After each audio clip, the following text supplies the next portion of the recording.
Sorry, there is a slight change. As a journalist in me, I'm also looking for new opportunities to make it a news. Finding Montek, Ahluwalia, and Mr. Thiagarajan together is a dream for a journalist because both of them are economists. Both of them been in America for studies.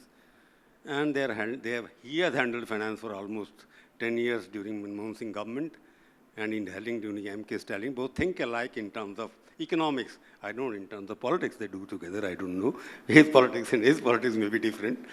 So I decided, okay, may I request both of them to make economics simple for us, finance simple for us, because he has run the government for 10 years as Planning Commission Deputy Chairman. And I know him for, his wife was my classmate. She was the topper of the batch in 1967 in Delhi School of Economics, and I was on the bottom of the batch. So we know each other very well since then. Thiagarajan is the finance minister. It's interesting because I'm looking at his dress again. As a journalist again, I look at minute detail. I've been covering DMK politics from, I think, 77, 78. And Mr. Karunanidhi was I was talking to him. He used to write about me in the magazine. Whenever I used to write in India Today, he would criticize me, then meet me all the time. So I know the generation here, and first time I met a cabinet minister who has come in a trouser here in this session, because normally they come in lungis and whatnot and speak the local language. That reflects that there is some kind of a dress doesn't matter, the mind matters. That is how you dress, that is a different thing. I don't want to introduce him because he's a second time MLA, and he has been to America. He has been a banker. He was leading the finance team in Lehman Brothers. So he knows finance better than anybody else in this government, I think. Therefore, he has been chosen by Mr. Stalin to lead the finance department. And he was in the finance department, but he was everything there because Planning Commission during Manmohan Singh time, Montek was the mind. Manmohan Singh ji, of course, he was my teacher, so he was one of the reformists India ever had. And we used to call at that time the Singh Darbar of Narasimha Rao government. There was Dr. Manmohan Singh as finance minister, Montek Singh Ahluwalia there, and one Mr. N.K. Singh, who was the revenue secretary at that time. After he became revenue secretary later on, they used to run the economic ministry at that point in time. So we are discussing the subject here, but I would change the subject between both of them. First, I must congratulate him for advising the Chief Minister to constitute the Economic Advisory Council, in which you have got people from all over the country and even globally. I think that will lead to some kind of a mutual consultation with stakeholders, which Tamil Nadu connecting with the rest of the country in terms of economics at least. Economic Council is one of the indications. You may not connect politically, but economically you have become part of the global system there. So I must congratulate you for that, for having the council. But there are other issues also in which the economics of Tamil Nadu seems to be a little out of the national system. I won't call negative. I would say it is out of it, not in sync with the national system. For example, subsidies on agriculture, and on electricity, you are having 12,000 crore rupees of extra expenditure happening. So investment in this city, is in this state, basically, is not in communicate with other indicators which you have got. You are on the best state in many parameters. But I will leave it to Montek to set the tone for how to integrate Tamil Nadu economics with the national economics, where you find both of them disintegrating each other. Yeah. I don't think it's a question of integrating. Actually, Tamil Nadu economics should lead the national economics.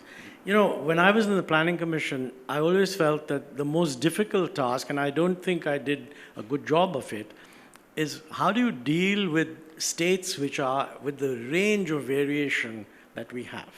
And Tamil Nadu is at one end, much the most industrialized state, much the most urbanized state, much the most globally connected, and also historically. I mean, the Cholas were doing a lot of globalization in East Asia at a time when most of North India was all tucked away in the Indo-Gangetic belt. So frankly, I think, and on the other hand, you have states which have 1/5 the per capita GDP of Tamil Nadu. I mean, there are other states that are closer to Tamil Nadu. So actually, when you say, I think that the more industrialized states in India will actually give the lead for the country as a whole. And secondly, once the role of government becomes one of providing infrastructure and facilitating progress, 80% of what a business has to do with the states. So actually we need a much bigger focus on what are the experimental things that states are doing, who's doing better, and Tamil Nadu can be in a position where it can become an exemplar. The rest of the country will naturally follow. Because the people of India live in the states. Somebody once, a mathematician, said the center is a dimensionless point. Nobody actually lives in the center. So in that sense, I personally think that if India is going to do well, it is because states, the more advanced states, will give an example. Now, mind you, with migration, it's not as if the prosperity will not spread. People will move to where the jobs are created. And the demography is such that Tamil Nadu is already getting into the declining population growth phase. All the so-called demographic dividend is up in the north, but unfortunately the educational services that we are providing them is certainly not good enough to merge with the needs of labor. How do we handle that? What do you do about skilling and education? These are dominantly state subjects. They're not central subjects. Central universities account for a very small percentage of the total number of students. It's the state universities. And of course, school education is all with the states. Well, first, thank you for the invitation. Thank you for this unexpected pleasure. Dr. Ahluwalia is a legend, so first time I'm meeting him. Thank you for giving me the chance to be on the same stage. I think a good place to start might be with the Mr. N.K. Singh that you referenced when he came as chairman of the 15th Finance Commission. And I, at the time, was an opposition MLA and I represented my party. And I asked a question. I said, you say that your goals are transparency, equity, and efficiency. Transparency is pretty obvious, there's no... But equity and efficiency can be defined many different ways. And let me just, to tip off the point that you started, successive finance commissions for the last 5 or 6 times have kept on reducing the allocation, the devolution to states like Tamil Nadu. Tamil Nadu in particular, but states like Tamil Nadu. So I made the point, I said, in a federal setup, in a system, we assume infinite movement of labor, goods, etc., or relatively frictionless movement of all of this. And so if you have a transfer mechanism like the Finance Commission where you take money from a relatively well-to-do state and you give it, at least on a per capita basis, to a much less well-to-do state, that's how the system is supposed to work, no problem. But if I look everywhere around the world in such systems, such transfers reduce inequality and close the gap. So if I look at China, where the coastal provinces are substantially economically more active than the hinterland, transfers happen and the gap narrows. If I look at the European Union, where the Western European countries were substantially better off than Portugal or Italy or Greece, and the transfers happened and the gap narrowed. If I look at the United States, where the New York, California, the coastal states are significantly better off than the interior states, transfers happen and the gap narrows. But here we have 25 or 30 years of finance commissions. You've kept on transferring wealth from the better states to the poorer states. Not only has the gap not narrowed, not only has it stayed stable, but the gap has widened, and the gap has widened in an accelerated manner. The gap is getting worse and worse. So if the definition of efficiency is that you put the money to work in a way that improves people's lives, especially at the weaker end of the spectrum, then this whole process has been a failure, utter failure. So the question arises, what is being done right in some of these states where they keep on climbing, and what is being done wrong in these states where, despite net transfers, they are not able to climb?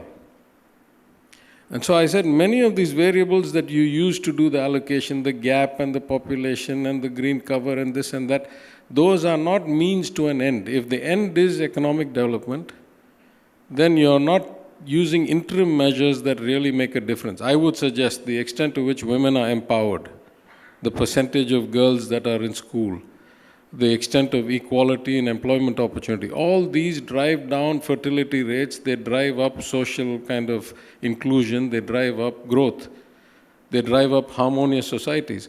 You are not incentivizing those kinds of outcomes because you don't give any money based on that. So you need to fundamentally rethink. So I agree that the states are getting more and more disparate. They were designed disparate to start with because you divided them on language. But the economic and the outcome in every way, in demographic, in social development index, and human development index, have kept on diverging aggressively. So there's some other construct beyond money that is driving this change. And I would say it is the nature of society. Those places where you focus on education, on inclusion, on compassion, on empowerment of women, those places you get good outcomes.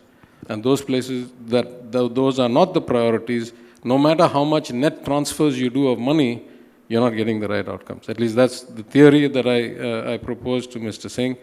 I didn't get a chance to speak to him much when he was here as chairman. I've spoken to him quite a bit since then, after I became minister. And I haven't had any evidence to change my view that these are the fundamental differences. I think you raised a very fundamental issue in the beginning. I wanted to bring in something else because Montek was there. You raised the allocation of funds also, per capita basis, should distribute or not. Because now GST has come into force where you're getting automatic transfer of money in whatever form. Whether GST, according to me, I'm a student of economics, it becomes something where the states are not encouraged to raise their internal resources because they know some money is coming automatically from the central government. Instead of serving it is serving the interest of the businessmen, but yeah. Compensation, but you are asked for 5 years extension anyway. State many governments. So I'm saying GST is some kind of a discouragement for revenue, internal revenues, because all of states are involved in what I call the economic term freebies, that you distribute so much of money. Issue arises here that since we are in Tamil Nadu, politically you may not be connected to the center, but though you have been part of various governments, but the government fell not because of any economic disparities or disagreement, they fell on political issues. But is there a formula? You raised the question of inequalities rising. From 91, he is one of the masters of economic reforms. It was meant to encourage the wealth of the country. Wealth has definitely increased manifold.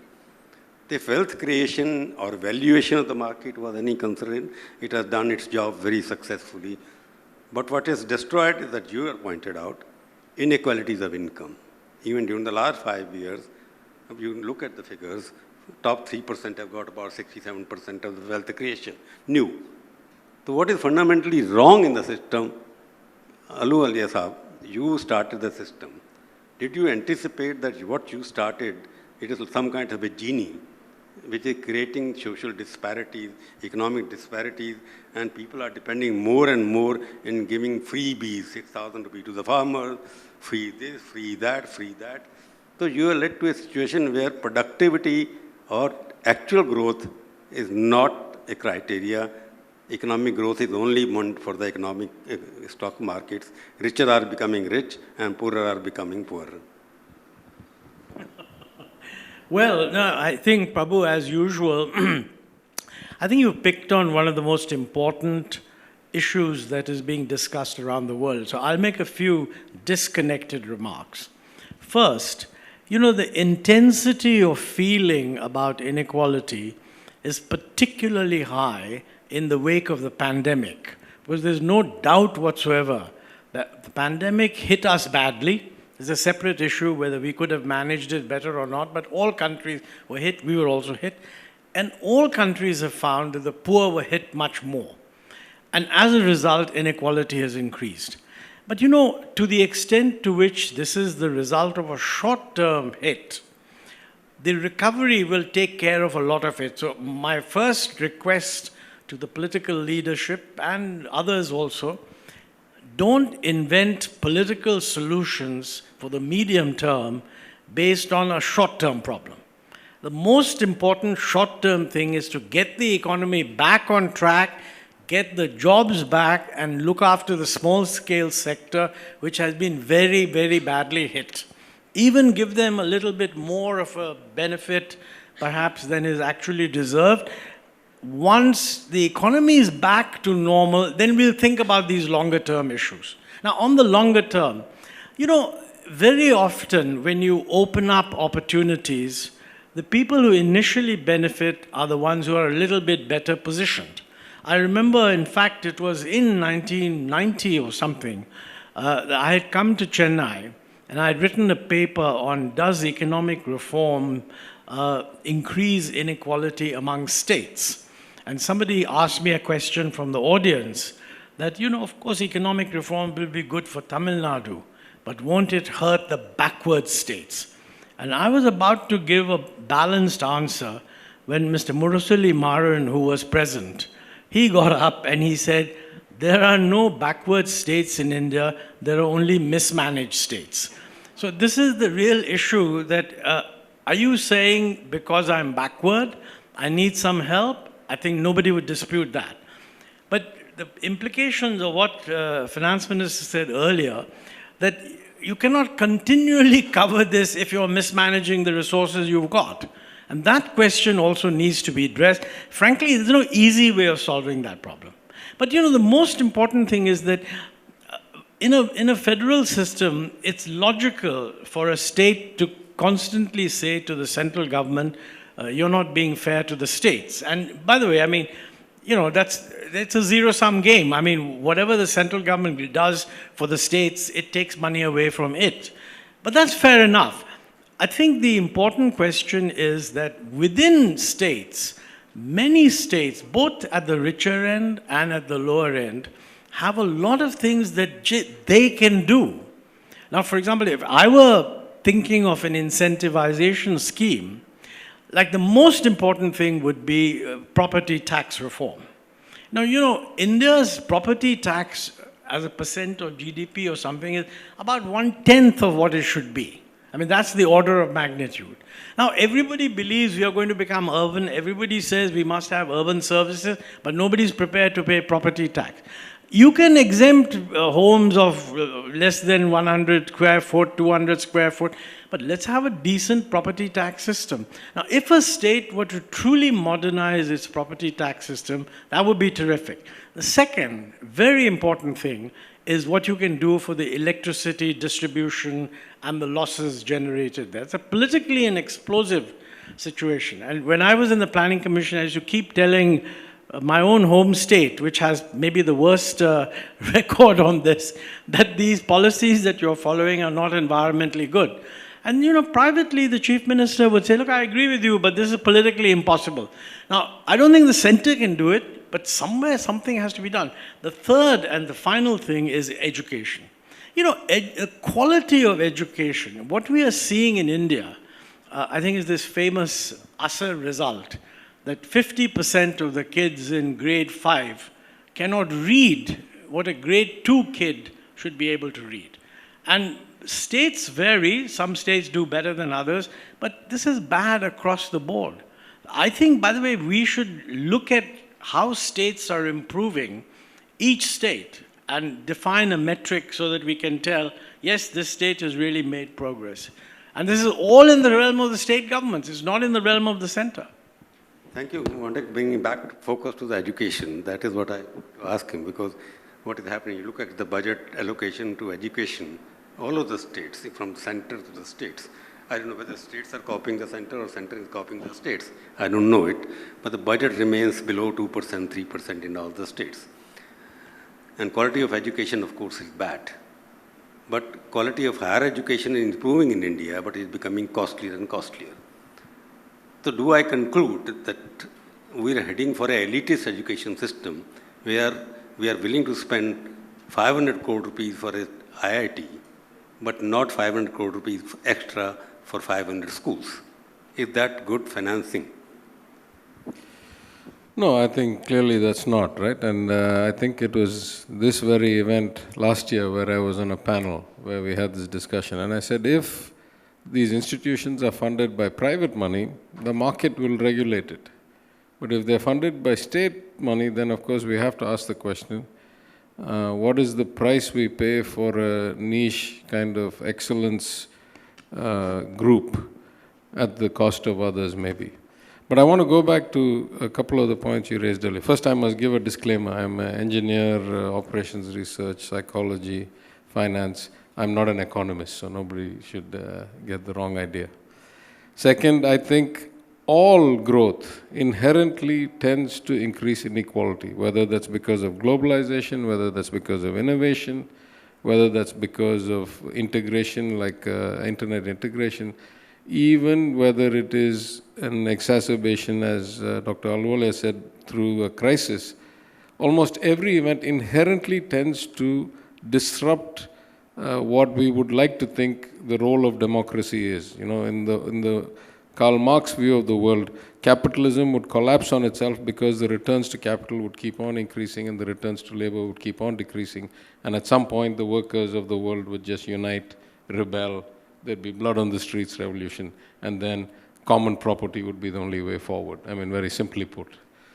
The antidote to that was democracy, that we were going to have one man, one vote, rather than rich man has greater control, etc. And then you had to stand for election every so often, and therefore you had to keep the masses appeased, and you had to keep them integrated, and you had to keep them still with hope in the system.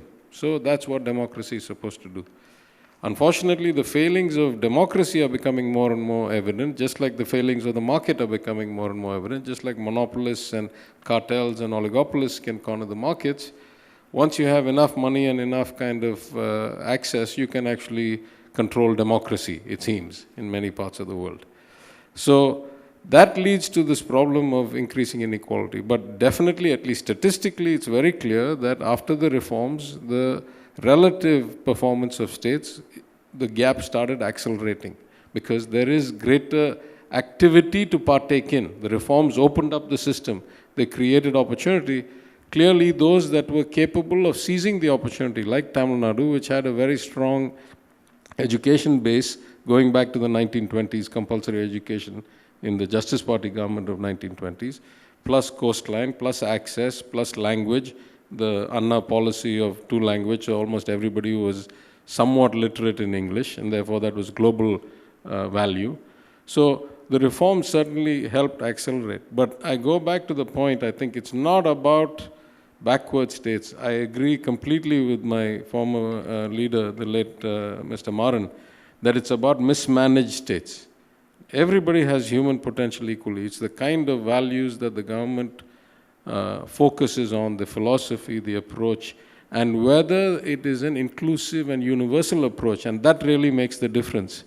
And I think that is the, and it starts with education, going back to what you said. It starts with the quality of education.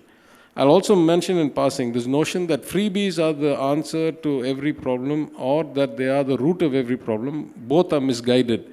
For example, Tamil Nadu has one of the highest per capita incomes, has one of the highest gross enrollment ratios in education, also has one of the highest subsidies. I won't call them freebies because it's a meaningless term, but something given at low cost or no cost. We give maternity kits to all women. We give free cycles to girls going to school. We give laptops to students going to college. We give free uniforms. These are things that we give free food. We have been doing it since 1920.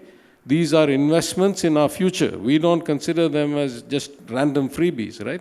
So it's not the terminology or the cost of it that makes the difference. It is the attitude, the philosophy, the political underpinnings that drive policy and planning. That's what makes the difference, I think. Everybody's worried because Tamil Nadu, we are there. Reforms, everybody talking about. And Tamil Nadu has been, in the beginning, historically, it's been one of the most educated in terms of development and whatnot. But I find in terms of ease of doing business, somehow it seems that you are lagging behind. in the sense there are about 26,000 rules and regulations which are criminal laws.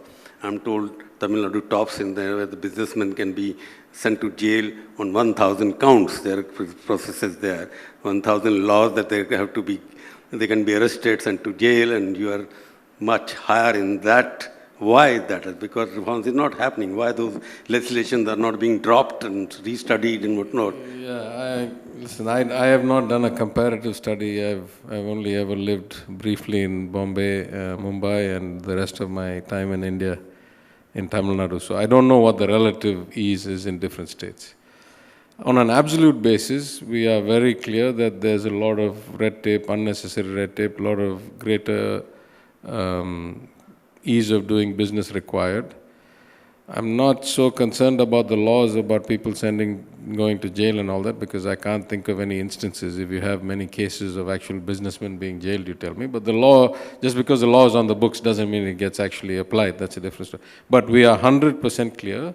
We have to make it a lot easier for people to do business. Not just the global corporates and the big companies, but for the MSMEs.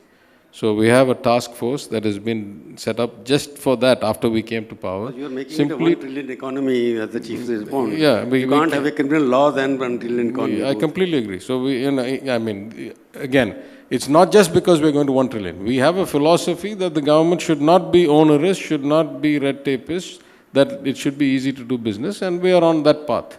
Maybe the need to get to 1 trillion in 10 years and therefore achieve, 14.5%, 15% nominal growth a year gives us greater impetus to clean it up more quickly and more thoroughly. But philosophically, we are very much inclined to removing a lot of these archaic constraints and freeing up the market. Yeah. Since time is running, I'll ask the last question. What is your expectation from the central government? Because there's always a problem. I want this money, that money. What do you think? Give one model which is acceptable. Yeah, listen, I actually go back to Dr. Ahluwalia's point. I think at least the large, rich states, there are a lot of things we can do ourselves. I became finance minister in May. I didn't go to Delhi for the first time till December 30th. I had no need to go and ask for anything. There were a lot of things in my control that I could do, and I'm comfortable. And in 10 days when we present the budget, you'll see that we have outperformed by any stretch of imagination, by any measure. We have phenomenally outperformed not just the last 10 years of Tamil Nadu, but certainly most states in India. I did that without needing to go to Delhi. So there's not as if we are all expecting Delhi to be our savior or anything like that, right? But what we expect from Delhi is fairness, predictability, and a good partnership that allows for independent decision making. This notion that you can control everything from one place. We have just gone for 20 minutes talking about how diverse states are, how different the conditions are. Why do you presume that you can come up with one homogenized program sitting in Delhi and implement it across 1.4 billion people of such great diversity? It makes no sense. So just allow us. I don't want to go too far, but let's say I went back to Delhi about 10 days ago. I had some meetings with the Finance Secretary, Finance Minister, very courteous, very nice people. But I brought up a technical point which I have not talked about publicly, but I'll say it now. So they tell us that there's a thing called a borrowing limit, right? And it's based on the FRBM Act and our respective acts and all that. Let's just take for now, it's 4.5%. Question is 4.5% of what? So when we set our first budgets, we take 4.5% of the CSO's estimate of what our GSDP is going to be, and we set that as the borrowing limit. Then midway through the year, we get a revised estimate. Like now, we are 11 months into a 12-month year or 11 plus months. So the CSO has updated that number. So when I present the revised estimate in 10 days, I'm going to take 4.5% of that GSDP. But if you look at the actual amount the union allows me to borrow, that number is about 6,000 or 8,000 crores, less than 4.5% of what the CSO says my GSDP is going to be. So then I ask the question, why do you artificially come up with a different number? You know what the answer is? That when you add up the states' GSDPs, they are greater than the national GSDP by about 5%. And therefore, to set the total borrowing of all states into some number that the rating agencies will like, they cut our borrowing limits down. This is crazy. That means that if Tamil Nadu is investing 7 or 6 or 8,000 crores less all the states together, we're investing 50,000 crores less in capital investment this year because of this artificial construct. How many more jobs we could have created, how much more growth we could have achieved, and this has been going on for many years, right? So why do you put these artificial constraints on us? We are not like school children to be tutored by you on how to run our lives, right? We are showing that we can do better than the Indian average in almost any statistic.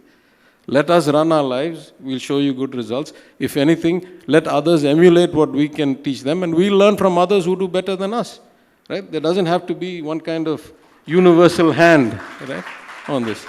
Thank you much. I wish all the finance ministers of the states had the same clarity which you have, and Montek would have given some answer about certain things which are related to the center. Thank you very much for coming here, because we have Mr. Narendran and Srilata there waiting on the other side. Thank you very much. Thank you, Montek, for joining us.